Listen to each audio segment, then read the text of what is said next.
kita akan belajar bersama-sama firman Tuhan pada pagi hari ini dengan judul mengubah ketidakmungkinan melalui doa. Ya, saya ulangi lagi sekali, mengubah ketidakmungkinan melalui doa. Sama Tuhan, sebelum kita lanjut, saya ingin menyampaikan, jangan kita pernah melihat siapa pembawa firman. Ya, mari kita mendengar dan kita melakukan apa yang disampaikan, karena itu yang paling penting. Bukan orang yang berdiri di sini yang penting. Kalau kita selalu melihat siapa yang berdiri, siapa yang menyampaikan firman, kita tidak akan pernah maju. Amin. Tidak akan pernah, karena yang berdiri di sini itu juga sama. Kita sama-sama manusia.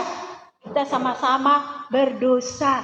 Ya, tidak ada orang sempurna. Yang sempurna hanya Tuhan. Marilah kita bersama-sama melihat kepada Tuhan. Melihat apa yang disampaikan. Firman yang disampaikan itu. Mengubah ketidakmungkinan melalui doa. Doa adalah apa? Siapa yang tahu doa itu apa? Nafas hidup orang Kristen. Seperti begitu ya. Dan doa itu adalah alat yang ampuh yang diberikan Tuhan kepada kita semua. Bukan hanya kepada orang Kristen, tetapi kepada kita semua. Ya, untuk berkomunikasi dengannya huruf besar dengan Tuhan. Doa itu adalah komunikasi kita dengan Tuhan. Ya, doa itu tidak perlu diatur dengan baik, dikarang dengan baik, tidak perlu. Tapi apa yang ada dalam hati kita, itu yang kita sampaikan kepada Tuhan. Ya, sebab kita dengan Tuhan itu bukan karena apa adanya, bukan karena ada apanya, tapi apa adanya kita. Amin. Apa yang ada dalam hati kita, itu yang kita sampaikan kepada Tuhan. Ya, bukan mengarang indah, bukan supaya kata-katanya begitu indah, tidak ya. Tapi Tuhan mendengar apa yang ada di hati kita. Melalui doa, kita dapat mengalami hubungan yang transformatif dengan Bapa Surgawi. Dalam pelajaran Alkitab kali ini kita akan menjelajahi topik mengubah ketidakmungkinan melalui doa. Mari kita bersama-sama menyelidiki firman Tuhan dan menemukan bagaimana dan dapat menghasilkan terobosan supernatural. Yang pertama, percaya pada kuasa Allah. Mari kita bersama-sama membuka Alkitab kita dari Matius 19 ayat 26. Matius 19 ayat 26.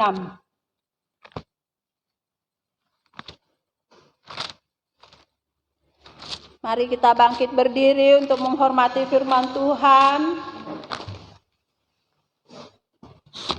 Matius 19 ayat 26. Oke, mari kita sudah dapat bersama-sama, kita baca bersama-sama.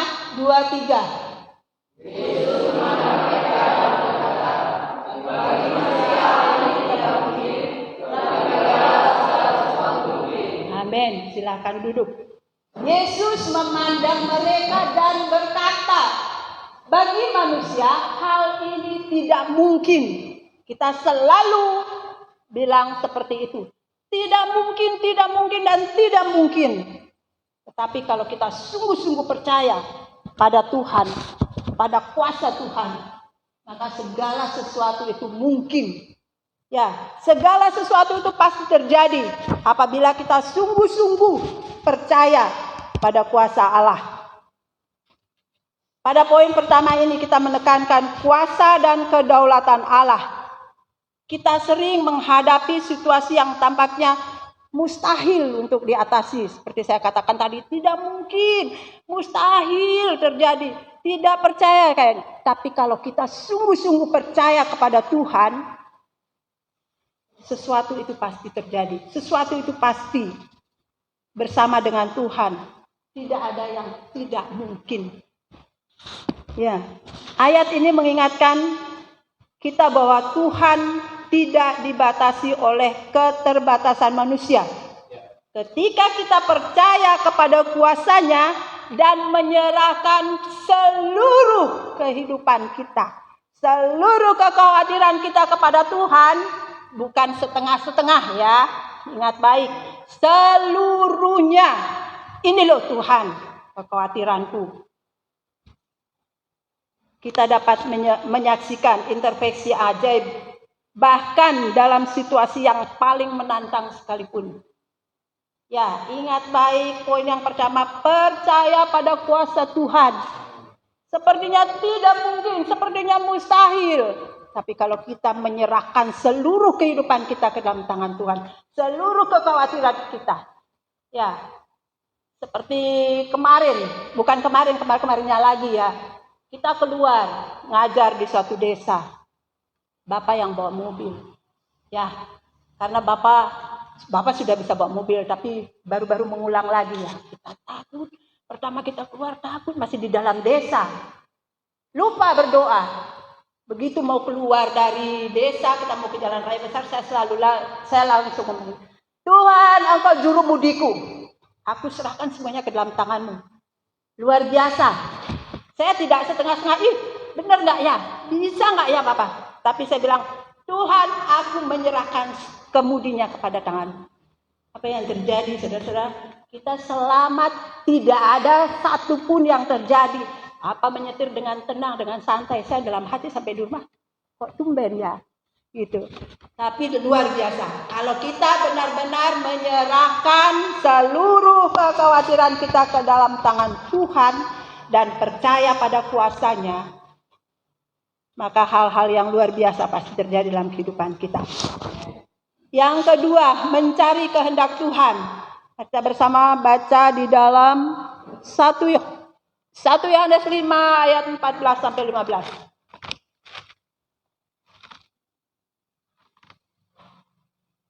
1 Yohanes 5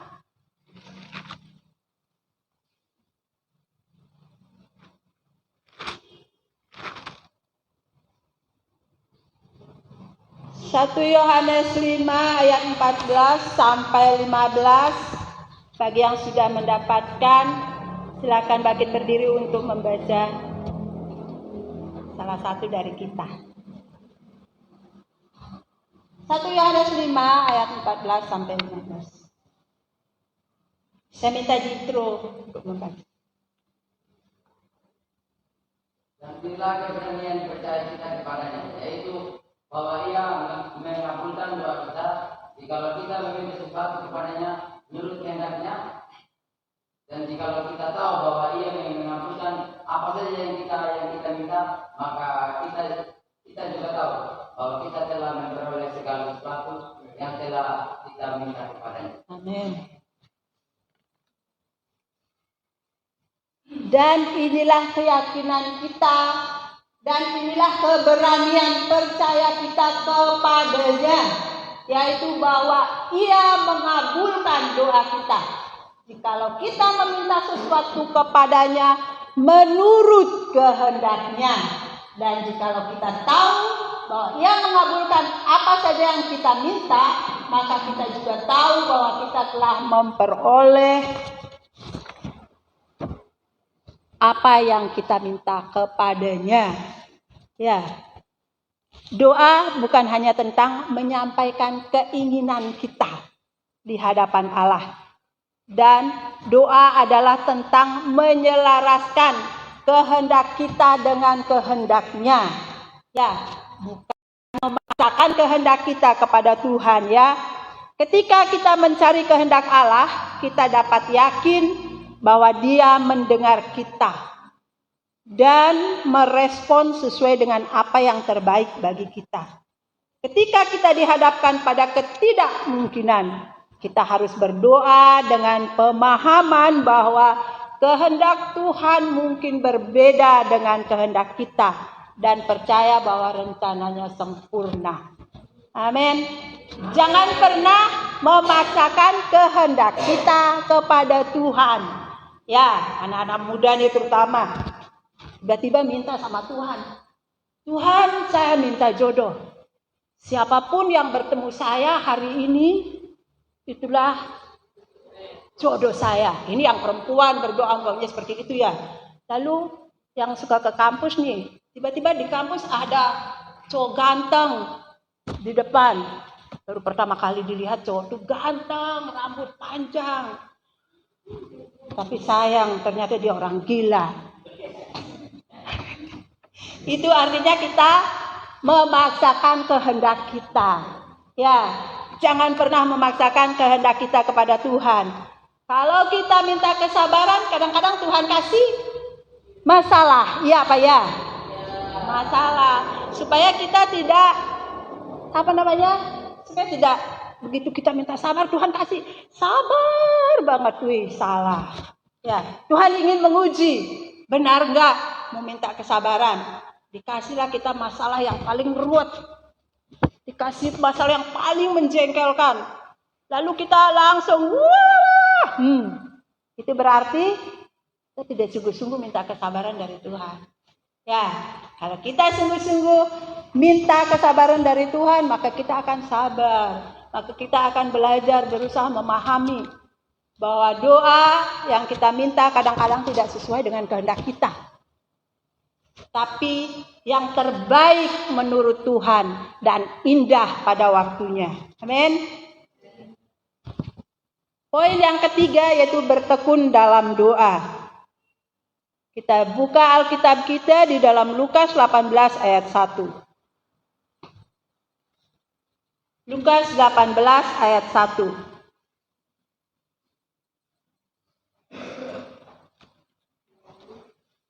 Yesus mengatakan suatu perumpamaan kepada mereka untuk menegaskan bahwa mereka harus selalu berdoa dengan tidak jemu-jemu. Ya, artinya tidak pernah berhenti. Terus-menerus tekun. Ya, baru kita minta Tuhan, saya minta ini. Tiba-tiba nggak dapat. Berdoa lagi, Tuhan tidak minta, 3 kali minta. Lalu berhenti, Allah Tuhan tidak mendengar. Tidak seperti itu ya, saudara-saudara. Kita harus tekun. Tidak pernah ada habis-habisnya. Ya, dari poin terakhir ini ditekankan pentingnya ketekunan dalam doa.